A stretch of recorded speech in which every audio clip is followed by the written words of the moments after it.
Wraparound spiders belong to the Dolophonus genus, and there are 17 species that are endemic to Australia and parts of Oceania. They're able to flatten themselves so perfectly against the surface of a branch because of their unique body shape. The abdomen is shaped like an inverted dish, so the spider's concave underbelly can hug the curves of a tree just like its fuzz-covered legs. Its camouflage, which is spectacular, is aided by the peculiar pattern of oval discs that run across the abdomen, giving the wraparound spider its other nickname, the leopard spider. As with most spiders, the wraparound spider is more active at night and will spring to life in the dark to construct a vertical orb web. Before the sun comes up, it will destroy its web and take its position on a branch once more to hide out during the day. So yes, if you make a habit out of grabbing random tree branches in the bush of an afternoon, you are at risk of getting a shock from a Dolophonus spider. The good news is that they belong to the Arachnamandelia family of orb weavers, which do wield venom, but it's not particularly dangerous to humans. It just hurts. Then we have the surfing spider. Yes, Brian the surfing spider. Jesus. The article is dated 2016. That was roughly when this spider was discovered, but it seemed to pop its head up first in 2018. It uses vibrations or waves on the surface of the water to navigate and find prey in the freshwater streams of Brisbane, Queensland.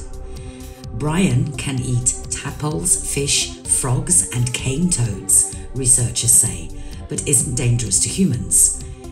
Officially known as Dolomedes Brian Greenay, was named in honour of string theorist and World Science Festival co-founder Professor Brian Greene. And then came the Tarantula Hawk. This for me goes way over the boundary. I don't have a fear of spiders, even though some of these things here do sort of make my hair stand up on end a little bit. But this got me. A tarantula hawk is a spider wasp that hunts tarantulas. So, I mean, if you have a fear of tarantulas, I mean, this bastard actually hunts them. The more familiar species are up to 2 inches long, which is quite big, okay, for these effers, making them amongst the largest of wasps. By the way, I have a wasp phobia, so this is probably why this one gets me. Okay, some also have blue-black bodies and bright rust-coloured wings. Other species have black wings with blue highlights. I mean, they're beautiful to look at, well, as far as the colours are concerned. The vivid coloration found on their bodies, and especially wings, is an aposematism, advertising to potential predators the wasp's ability to deliver a powerful sting. Are you surprised that I have a wasp phobia? Their long legs have hooked claws for grappling with their victims. I'm surprised no one's made a horror movie out of this. I can just see it now. Tarantula hawk wasps are relatively docile and rarely sting without provocation. However, the sting, particularly that of the female, yes, we females can be real bitches, is among the most painful of all insects. Though the intense pain only lasts about 5 minutes. Okay, 5 minutes is not a long time in some things, but with this, I think 5 minutes is probably an eternity. One researcher described the pain as immediate, excruciating, unrelenting pain that simply shuts down one's ability to do anything except scream. Mental discipline simply does not work in these situations. In terms of scale, the wasp's sting is rated near the top of the Schmidt Sting Pain Index, second only to that of the bullet ant, and is described by Schmidt as blinding, fierce, and shockingly electric. Jeez. I'm almost sweating just describing this. Because of their extremely large stingers, very few animals are able to eat them. One of the few that can is a roadrunner. Many predatory animals avoid these wasps, me too, and many different insects mimic them, including various other wasps and bees, as well as moths, flies, for example, the Midas fly, and beetles. Aside from the possibility of triggering an allergic reaction, the sting is not dangerous and does not require medical attention. Local redness appears in most cases after the pain and lasts for up to a week. Moving very quickly onto the next one. The ability of mothers to produce milk for their babies is commonly considered a unique feature of mammals, but now scientists have discovered a species of spider that also nurses its young. Spider mothers were observed feeding a milk-like substance to their spiderlings and continuing to look after them almost into adulthood. Lactation-like feeding is known elsewhere in the animal kingdom. Pigeons and flamingos produce something called crop milk from a gland in their neck. However, the intensity and duration of maternal care observed in the spider species is considered highly unusual. The observations focused on a species of jumping spider, normally found in Taiwan, which lives in nests and mimics the appearance of ants. The newly hatched spiderlings were found to be entirely dependent on nutritious spider milk, containing nearly 4 times the protein of cow's milk, secreted and fed to them by their mothers. The scientists observed that the spiderlings first drank from droplets of spider milk left on the surface of the nest, and then by directly sucking from the mother's egg-laying opening. The spider mothers continued to care for and feed their offspring for nearly 40 days, long after they were able to forage on their own and almost until the point of sexual maturity. After the spiderlings were able to forage for themselves, the milk was not critical to the offspring's survival, but appeared to boost their overall health and chances of survival as adults. This newfound trapdoor spider isn't a true albino, since it also has some pigment.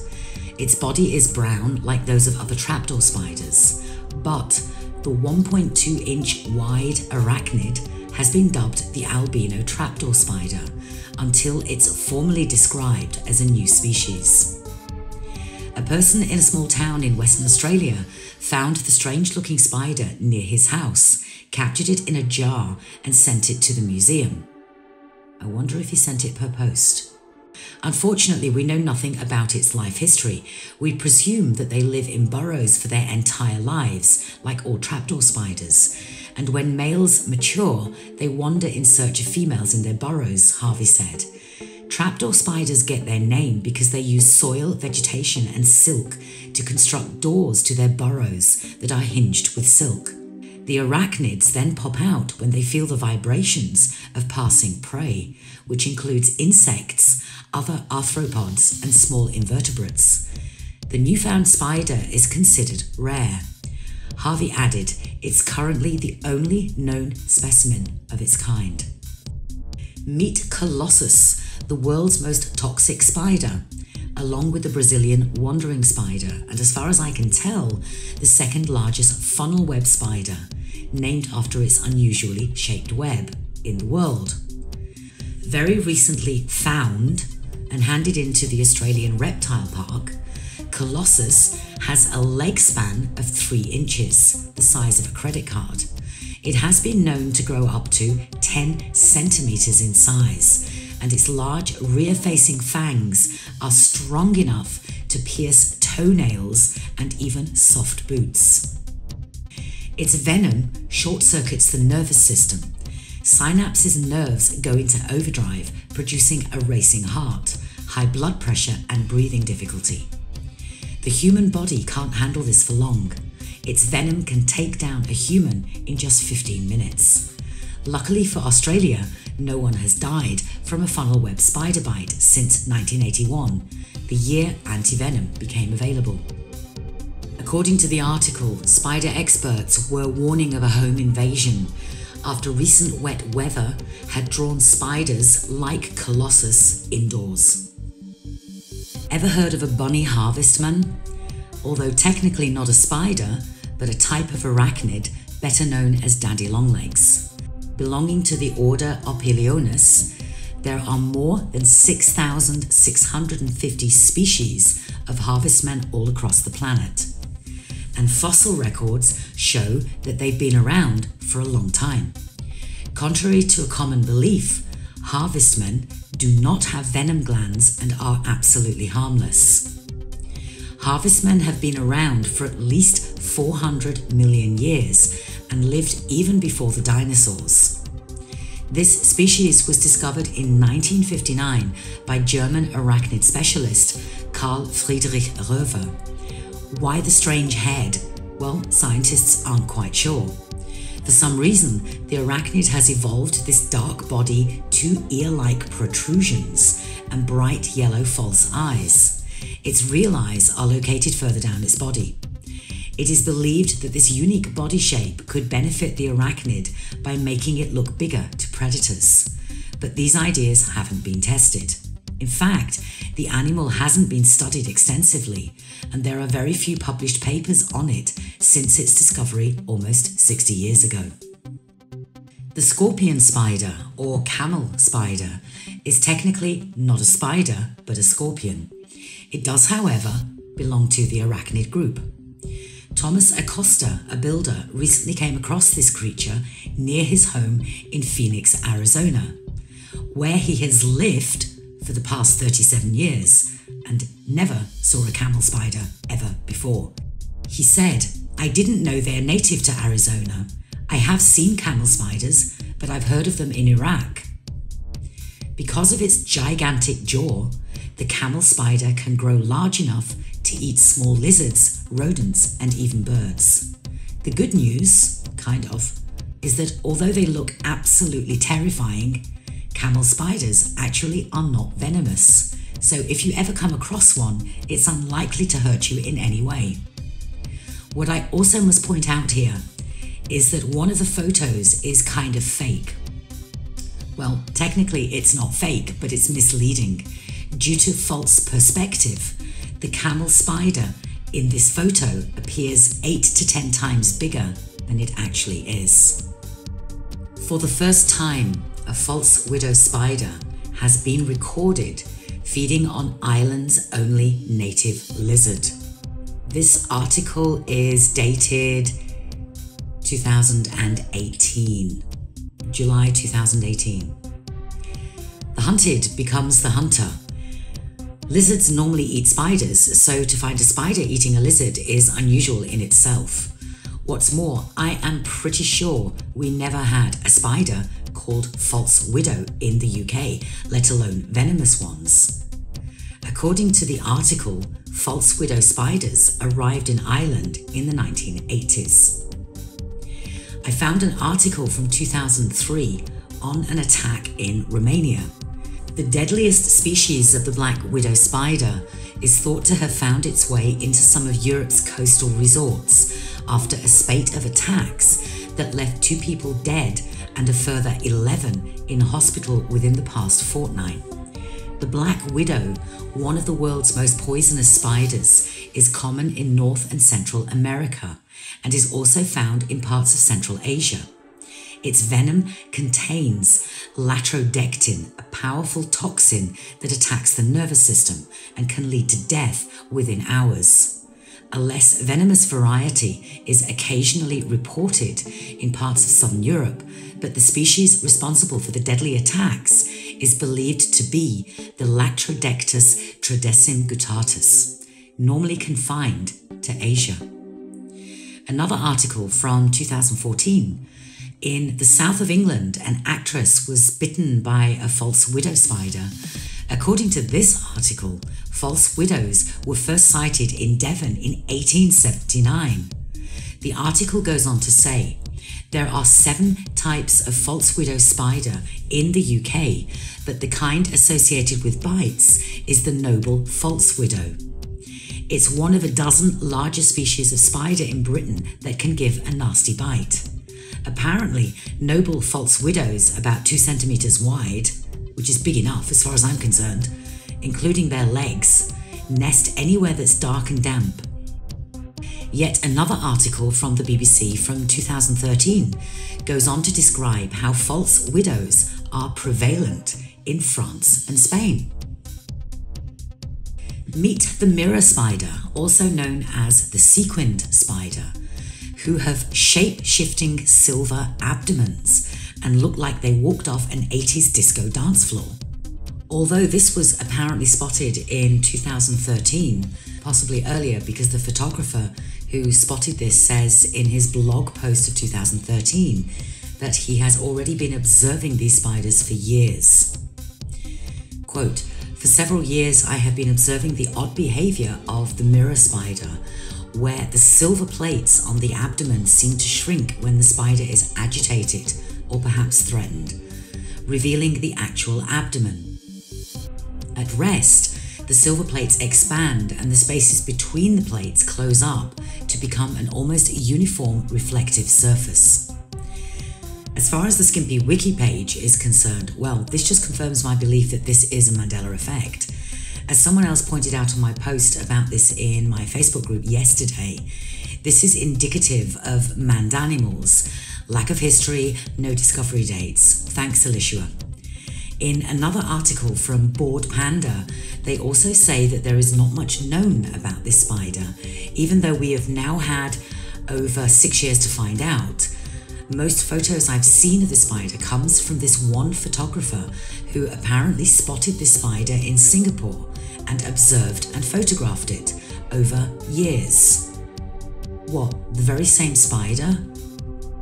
The very same spider remained in the very same spot for years to enable this photographer to study it and take pictures? Usually, when I find only one photo of an unusual animal, it is for me a clue that it's fake. But this is not fake, it isn't photoshopped either. So why don't we know much about this spider when clearly they're not so hard to find, as this photographer has demonstrated, unless, as I said, he photographed the very same spider day in, day out for years. If you look at his blog, you can also see that he has updated it with photos of mirror spiders that he has since found in Peru 2015, Madagascar 2018, and Mozambique. While this may or may not be evidence of quantum shifting, I find this article a bit strange for a couple of reasons. One, the article is dated 2018 and is only 5 months old, but it references a new discovery from 2005, which I think is really weird. And two, the article is vague. They talk about 7 new species of spider, including one that is record-breaking, that were found in a relatively short space of time, which is rare in itself, but they don't specify when or how long this period of time was. And this is an article from National Geographic. I just wanted to include this in the video as it raises questions for me and has the typical giveaways as far as I'm concerned. I've included the link below. Take a look at it and decide for yourselves. So, no spider quantum shifting video is complete without the Spider-Verse. So here it is. The new animated Marvel movie, Into the Spider-Verse. It has alternate timelines, a CERN-like super collider, other dimensions, and Mandela effect-like things dispersed all throughout it. Plus, it's super funny and the soundtrack rocks. Thanks to Josh for posting this.